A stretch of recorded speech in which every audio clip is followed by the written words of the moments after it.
Baiklah, bahagian keempat.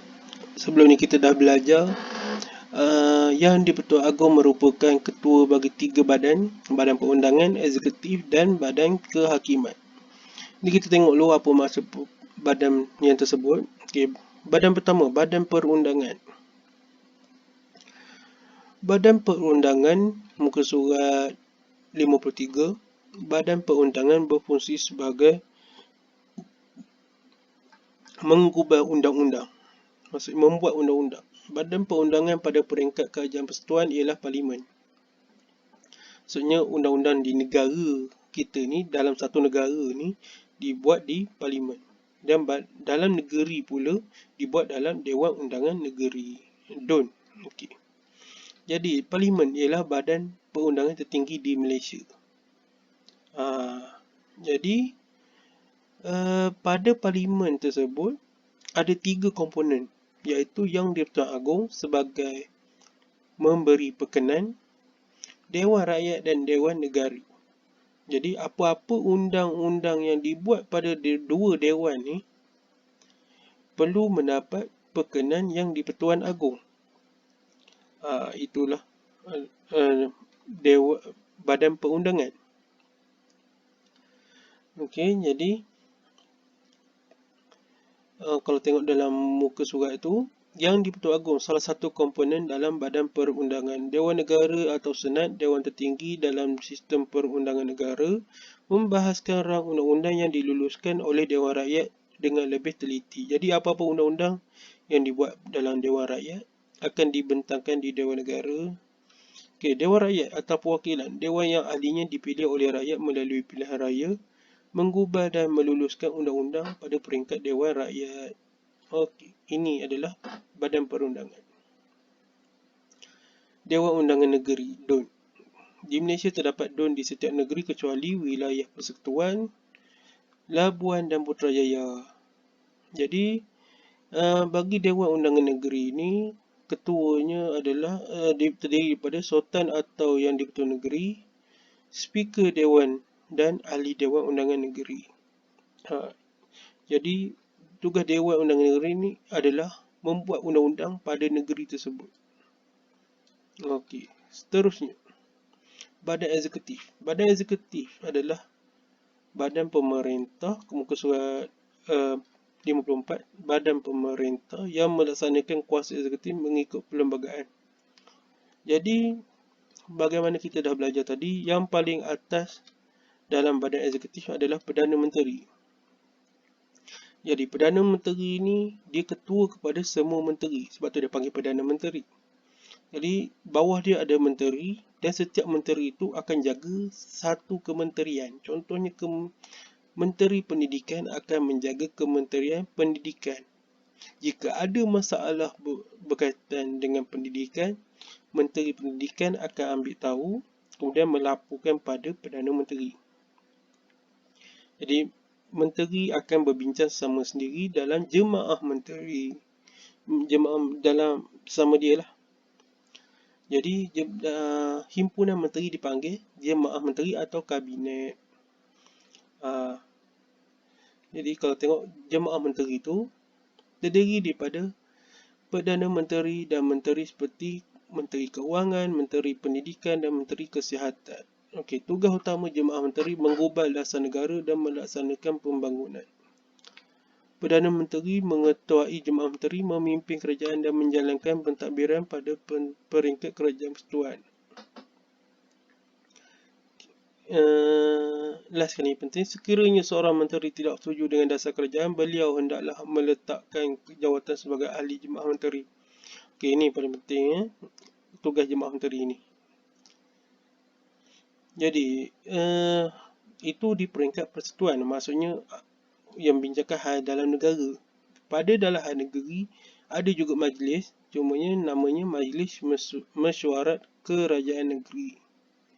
Okey. Kalau tadi diketuai oleh Perdana Menteri, bawahnya adalah menteri dan kementerian. Dalam negeri diketuai oleh menteri besar. Jadi menteri besar, bawah menteri besar ada EXCO ataupun Executive Council. Itu adalah singkatan bagi EXCO. Jadi di dalam negeri diketuai oleh Menteri Besar dan bawahnya Exco. Sekarang kita pergi ke Badan Kehakiman. Okey, Badan Kehakiman. Di dalam bab ini menceritakan bahawa dalam negara kita ni mahkamah ada banyak, tapi terbagi kepada dua peringkat utama, iaitu satu mahkamah atasan dan mahkamah bawahan. Okey, kalau kita tengok apakah mahkamah atasan adalah mahkamah persekutuan, mahkamah rayuan dan mahkamah tinggi.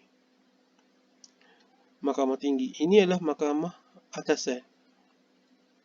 Mahkamah bawahan pula adalah mahkamah session dan mahkamah magistrat. Ini adalah mahkamah-mahkamah. Mahkamah yang disebut ni dia menguruskan hal-hal undang-undang sivil sahaja, tak berkaitan dengan agama. Kalau ada kesalahan dari segi agama, dia akan merujuk pada mahkamah syariah. Mahkamah syariah adalah tak termasuk dalam sini. Ya. Ini hanya mempersoalkan tentang jenayah sivil. Contohnya jenayah sivil adalah bunuh, curi, bunuh. Jadi itu adalah mahkamah sivil. Jadi ketua bagi mahkamah ni adalah ketua hakim negara. Ya, yang kita dah belajar tadi, ketua hakim negara dilantik oleh agung sendiri. Jadi itu sahaja tentang mahkamah. Jadi mahkamah terbagi pada dua bahagian, mahkamah atasan dan mahkamah bawahan. Ni nama mahkamah ni kena ingatlah. Yang mana atas dan yang mana bawah. Seterusnya kita pergi ke yang ni nilai-nilai muni je lah ni. Ya. Apakah keunikan negara kita yang mempunyai demokrasi berparlimen? Okey, keunikan pertama, negara kita ni mempunyai gabungan unsur tradisional dan moden. Tradisionalnya kita masih mempunyai raja dan sultan. Yang modennya kita mengambil sebagai contoh mempunyai sistem menteri dan kabinet. Itu modennya. Jadi, kedua, mekanisme semak dan imbang dalam pentadbiran. Okey, kalau bahasa Inggerisnya check and balance. Untuk semak dan imbang ni unitnya kita ada mempunyai, contohnya dalam kabinet kita adanya pihak kerajaan dan pihak pembangkang. Jadi jika terdapatnya kekurangan dari segi pihak kerajaan, jadi pihak pembangkang akan mengimbangkan semula. Jadi contoh, kalaulah satu keputusan dia buat pihak kerajaan secara cepat, melulu, tapi pihak pembangkang dapat melihat kelemahan dari segi sesuatu apa tu, jadi pihak pembangkang boleh menyuarakan pendapat untuk mengubah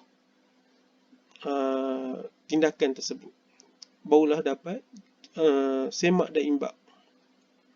Bukanlah pihak kerajaan mentadbir syok sendiri, buat undang-undang terus jalan. Bukan gitu. Okey, kuasa budi bicara raja. Okey. Ini membicarakan bahawa walaupun negara kita bukan lagi negara sultannya berkuasa mutlak, tapi sistem pentadbiran kita melahirkan sistem yang raja mempunyai budi bicara. Bagi contoh yang tadilah, sultan dapat mengurangkan hukuman dan menangguhkan hukuman. Dan last sekali, kerjasama politik. Jadi nak menceritakan bahawa pentingnya kerjasama parti politik dalam menghasilkan sebuah negara yang aman. Jadi negara kita telah melihat bukti kerjasama politik ketika untuk merdeka, di mana parti politik Melayu bergabung dengan parti politik Cina Kemudian seterusnya parti politik India bergabung untuk mendapatkan kemerdekaan daripada British. Okey. Itu sahajalah untuk bab ketiga. Panjang juga bab ni. Jadi semoga fahamlah apa yang cuba saya terangkan. Jadi kalau tak faham, boleh tanya apa-apa dalam ruangan komen. Jadi sekian, terima kasih. Saya berhenti dulu.